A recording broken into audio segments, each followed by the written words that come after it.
अस्सलाम वालेकुम एवरीवन, कैसे हैं आप सब। आई होप आप लोग सब बहुत अच्छे होंगे, मज़े में होंगे। तो आज की जो वीडियो है वो हम रिएक्ट करने वाले हैं काबा शरीफ के कुछ फैक्ट्स के बारे में। आई नो आपको बहुत सारी चीज़ें पता होंगी, मुझे भी थोड़ी बहुत चीज़ें पता है, बट फिर भी कुछ कुछ चीज़ें जो हमें नहीं पता है उनके बारे में आज हम लोग जानेंगे इस वीडियो के थ्रू। तो अगर आप लोगों ने चैनल को सब्सक्राइब नहीं किया है तो जल्दी से सब्सक्राइब कर लीजिए, बेल आइकन को प्रेस करें ताकि आपको नोटिफिकेशन जो है वो मिलते रहे। स्टार्ट करते हैं वीडियो को। बहुत ही अच्छी वीडियो है, ज़रूर देखना। अगर आपको ओरिजिनल वीडियो लिंक चाहिए तो डिस्क्रिप्शन बॉक्स में मैं डाल दूंगी। स्टार्ट करते हैं वीडियो को। दुनिया में कोई ऐसी जगह नहीं जो खाना काबा की तरह मुकद्दस और मरकज़ी हैसियत रखती हो। ये मकाम सऊदी अरब में वादी हिजाज में वाक़ है। रोज़ाना हज़ारों अफराद 24 घंटे खाना काबा का तवाफ़ करते हैं। खाना काबा की मुकद्दस तस्वीर लाखों घरों की ज़ीनत है और करोड़ों मुसलमान इस मकाम को अपना किबला तस्लीम करते हुए इसकी जानिब रुख करके 5 वक्त की नमाज अदा करते हैं। खाना काबा मुकब यानी क्यूब की शक्ल में तामीर होने के साथ साथ तारीख की आईना में एक इंतहाई ख़ास मकाम का हामिल भी है। यहाँ हम खाना काबा के मुतालिक चंद ऐसे हक़ाइक़ पेश करेंगे जिनसे बहुत कम लोग वाकिफ़ हैं। नंबर 1, खाना काबा कई मरतबा तामीर हो चुका है। दोस्तों, खाना काबा जिस तरह आज हमें नज़र आता है ये वैसा नहीं है जो हज़रत इब्राहीम अलैहिस्सलाम और हज़रत इस्माईल अलैहिस्सलाम के दौर में तामीर हुआ था। वक्त के साथ पेश आने वाली कुदरती आफात और हादसात की वजह से इसको दोबारा तामीर करने की ज़रूरत पड़ती रही है। बेशक हम सब जानते हैं कि खाना काबा की दोबारा तामीर का एक बहुत बड़ा हिस्सा नबी करीम सल्लल्लाहु अलैहि वसल्लम की ज़िंदगी में नबूवत मिलने से कबल मुमकिन हो चुका था। ये वो वक्त था जब नबी करीम सल्लल्लाहु अलैहि वसल्लम ने एक बड़ी खूनरेज़ी को अपनी दूर अंदेशी से रोका था। एक बड़े कपड़े में हिजर अस्वद को रखकर हर कबीले के सरदार से उठवाया था। इसके बाद आने वाले वक्त में कई मरतबा खाना काबा की तामीर होती रही है। आखिर में खाना काबा की तफसील से आराइश 1996 में हुई थी, जिसके नतीजे में बहुत सारे पत्थरों को हटा दिया गया था और बुनियाद को मजबूत करके नई छत डाली गई थी। ये अब तक की आखिरी बड़ी तामीर है और अब खाना काबा की इमारत को पहले से कहीं ज्यादा महफूज तस्वुर किया जाता है। नंबर 2, खाना काबा के 2 दरवाजे और एक खिड़की हुआ करती थी। दोस्तों, दोबारा तामीर किए जाने से कबल खाना काबा का एक दरवाजा अंदर दाखिल होने के लिए और एक बाहर जाने के लिए इस्तेमाल होता था। एक ज़माना तक खाना काबा में एक खिड़की हुआ करती थी। खाना काबा की जो शक्ल आज मौजूद है इसमें सिर्फ दरवाज़ा मौजूद है, लेकिन खिड़की अब ख़त्म हो चुकी है। नंबर 3, खाना काबा के मुख्तलिफ रंग। हम लोगों ने खाना काबा को हमेशा काले रंग की कस्वा और सोने के धागों में देखने की ऐसी आदत हो चुकी है कि हम इसको किसी और रंग में तस्वुर भी नहीं कर सकते। ये रिवायत अब्बासिद, जिनके घर का रंग काला था, के दौर से चली आ रही है, लेकिन इससे कबल खाना काबा मुख्तलिफ रंग के गिलाफ से ढका रहता था। इन रंगों में हरा, लाल और सफ़ेद रंग शामिल हैं। नंबर 4, खाना काबा की चाबियां एक खानदान की तवील में हैं। फतह मक्का के वक्त नबी करीम सल्लल्लाहु अलैहि वसल्लम को खाना काबा की चाबियां दी गई थीं, लेकिन बजाय इसके कि आप सल्लल्लाहु अलैहि वसल्लम ये चाबियां अपने पास रखते, आप सल्लल्लाहु अलैहि वसल्लम ने ये चाबियां बनी शाइबा खानदान के उस्मान बिन तलहा को वापस कर दी। उस वक्त से आज तक वो इन चाबियों के रिवायती रखवाल हैं और नबी करीम सल्लल्लाहु अलैहि वसल्लम के नादिर अल्फाज की रोशनी में ये चाबियां हमेशा उनके पास ही महफूज रहेंगी। हज़ूर अकरम सल्लल्लाहु अलैहि वसल्लम ने फरमाया था, ए बनी तलहा, ये चाबियां रोज़े क़यामत तक तेरी तहवील में रहेंगी, सिवाय इसके कि वो ज़ोर ज़बरदस्ती तुझसे गैर इखलाकी तरीके से छीन ली जाएँ। नंबर 5, पहले खाना काबा आवाम के लिए खुला रहता था। दोस्तों, पहले खाना काबा हफ्ता में 2 मरतबा आवाम के लिए खुला होता था और कोई भी खाना काबा के अंदर दाखिल होकर इबादत कर सकता था। लेकिन मौजूदा ज़माने में ज़ायरीन की तादाद ज़्यादा होने की वजह से और दूसरी वजूहात की बिना पर खाना काबा को अब साल में सिर्फ 2 मरतबा खोला जाता है और इसमें सिर्फ आला शख्सियात और ख़ास मेहमान ही दाखिल हो सकते हैं। नंबर 6, खाना काबा के आसपास तैराकी की जा सकती थी। दोस्तों, खाना काबा के वादी के निचले हिस्से में होने की वजह से दीगर मसाइल में से एक मसला ये भी था कि जब बारिश हुआ करती थी तो वादी में सैलाब आ जाया करता था। ये मक्का जैसे शहर के लिए कोई अनोखी बात नहीं थी, लेकिन ये बात दूसरे मसाइल की वजह बनती थी। इस वक्त यहाँ सैलाब की रोकथाम और निकासी आब का निज़ाम मौजूद नहीं था।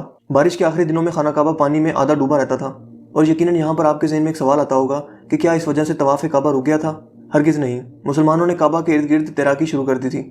नंबर 7, तज़ीन व आराइश करवाने वाले हुक्मरानों के नाम की तख्ती। कई साल तक बहुत लोग अंदाज़ा लगाते रहे कि खाना काबा अंदर से कैसा नजर आता है। वो लोग खुश नसीब हैं जिनको खाना काबा के अंदर दाखिल होने की सादत मिली और एक खुश नसीब वो हैं जिनको तस्वीर बनाने का मौका मिला और लाखों लोगों ने ये तस्वीरें इंटरनेट पर ऑनलाइन देखी। खाना काबा का अंदर का हिस्सा संगे मरमर और हरे रंग के कपड़े से ढका हुआ है। जिस दौर के हुक्मरान ने खाना काबा की दोबारा आराइश करवाई थी, इसने खाना काबा के अंदर अपने नाम की तख्ती भी लगवाई। नंबर 8, खाना काबा की तादाद 2 है। दोस्तों, खाना काबा के बिल्कुल ऊपर जन्नत में एक और खाना काबा मौजूद है। इसका जिक्र कुरान पाक में भी आता है और नबी पाक सल्लल्लाहु अलैहि वसल्लम ने भी इस बात की निशानदेही की है। अल्लाह के नबी सल्लल्लाहु अलैहि वसल्लम ने मिराज का वाक़या सुनाते हुए फरमाया, जब मुझे बैतुल मामूर दिखाया गया तो मैंने हज़रत जिब्राइल अलैहिस्सलाम से पूछा। उन्होंने जवाब दिया कि ये बैतुल मामूर है जहाँ 70,000 फरिश्ते रोज़ाना अल्लाह की इबादत करते हैं और जब वो यहाँ से जाते हैं तो वापस नहीं आते, मतलब हमेशा नया दस्ता आता है। Number 9, हिजर Aswad. दोस्तों, क्या आपने कभी इस बात पर गौर किया है कि हिजर अस्वद चांदी के सांचे में क्यों घिरा रहता है? कुछ लोगों का ख्याल है कि हिजर अस्वद अमायाद की फौज के हाथों मारे गए पत्थर लगने की वजह से टूट गया था जब वो मक्का पर काबिज थे, जबकि ये पत्थर अब्दुल्ला बिन जुबैर की मलकियत में था। कुछ ज़राए के मुताबिक हिजर अस्वद बहरीन से ताल्लुक़ रखने वाले इस्माइली ग्रुप ककमाटियंस के हाथों टूट गया था। इन लोगों का ये ख्याल था कि हज मुबारक एक तौहीन परस्ती का अमल है। اپنی بات کو سچ ثابت کرنے کے لیے ان لوگوں نے 10,000 حجاج کو مار کر ان کی باقیات کو آب زمزم کے کنویں میں پھینک دیا تھا۔ یہ غیر انسانی عمل کافی نہیں ہے۔ یہ شیطان حجر اسود کو عرب کے مشرق میں لے گئے اور پھر عراق کے شہر کوفہ لے گئے، جہاں اس کے عوض تاوان وصول کیا گیا۔ جب ان کو مجبور کیا گیا تھا کہ وہ اس کو خلیفہ عباسط کو واپس کر دیں، جب اسے واپس کیا گیا تھا تو یہ ٹکڑوں میں تھا، اور اس کو یکجان کرنے کا صرف ایک ہی طریقہ سمجھ آیا تھا کہ اس کو چاندی کے سانچے میں رکھا جائے۔ کچھ تاریخ دانوں کے مطابق اس مقدس پتھر کے کچھ حصے آج بھی کہیں گم ہیں۔ نمبر 10، خانہ کعبہ مکعب کی شکل کا نہیں ہے۔ مکعب کی شکل یعنی سکوئر سے مشہور خانہ کعبہ دراصل مستطیل کی شکل کا ہے۔ خانہ کعبہ کبھی بھی مکعب کی شکل کا نہیں تھا۔ اس کی اصل زاویے کے مطابق یہ ایک آدھا گول حصہ ہے جس کو حجر اسماعیل کہا جاتا ہے۔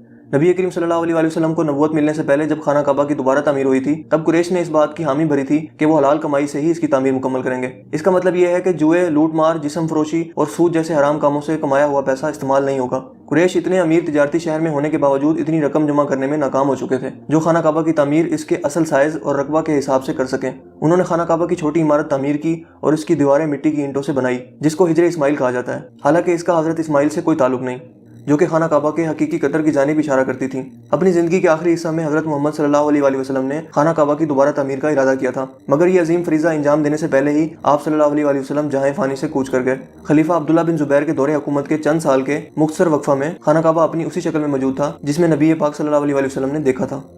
دوستوں، مجھے امید ہے آج کی یہ ویڈیو آپ کے لیے کافی انٹرسٹنگ ہوئی ہوگی اور آپ کی انفارمیشن میں اضافے کا باعث بنی ہوگی۔ اگر ویڈیو آپ کو اچھا لگا تو اس ویڈیو کو لائک کیجیے اور شیئر۔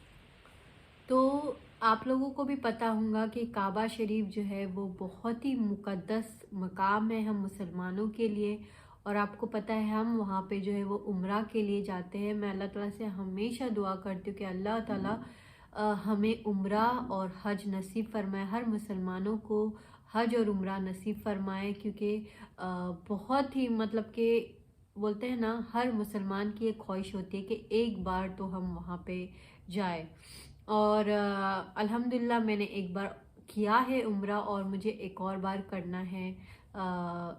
انشاءاللہ جن لوگوں نے نہیں کیا ہے اللہ تعالیٰ ان کی بھی دعا کو قبول فرمائے اور وہ بھی وہاں پہ عمرہ اور حج کے لیے ضرور پہنچے۔ باقی اللہ سے دعا کیجیے، آپ کی جو بھی ضرورتیں ہیں، جو بھی خواہشات ہیں، اللہ سے مانگے، ضرور اللہ پورا کرنے والا ہے۔ بس آج کے لیے اتنا ہی۔ آئی ہوپ آپ کو آج کی ویڈیو اچھی لگی ہوں گی۔ اگر اچھی لگی ہے تو آپ کو پتہ ہے کیا کرنا ہے، میرے چینل کو سبسکرائب کرنا ہے، بیل آئیکن کو پریس کرنا ہے تاکہ آپ کو نوٹیفیکیشن ملتے رہے۔ اللہ حافظ، دعا میں یاد رکھیے۔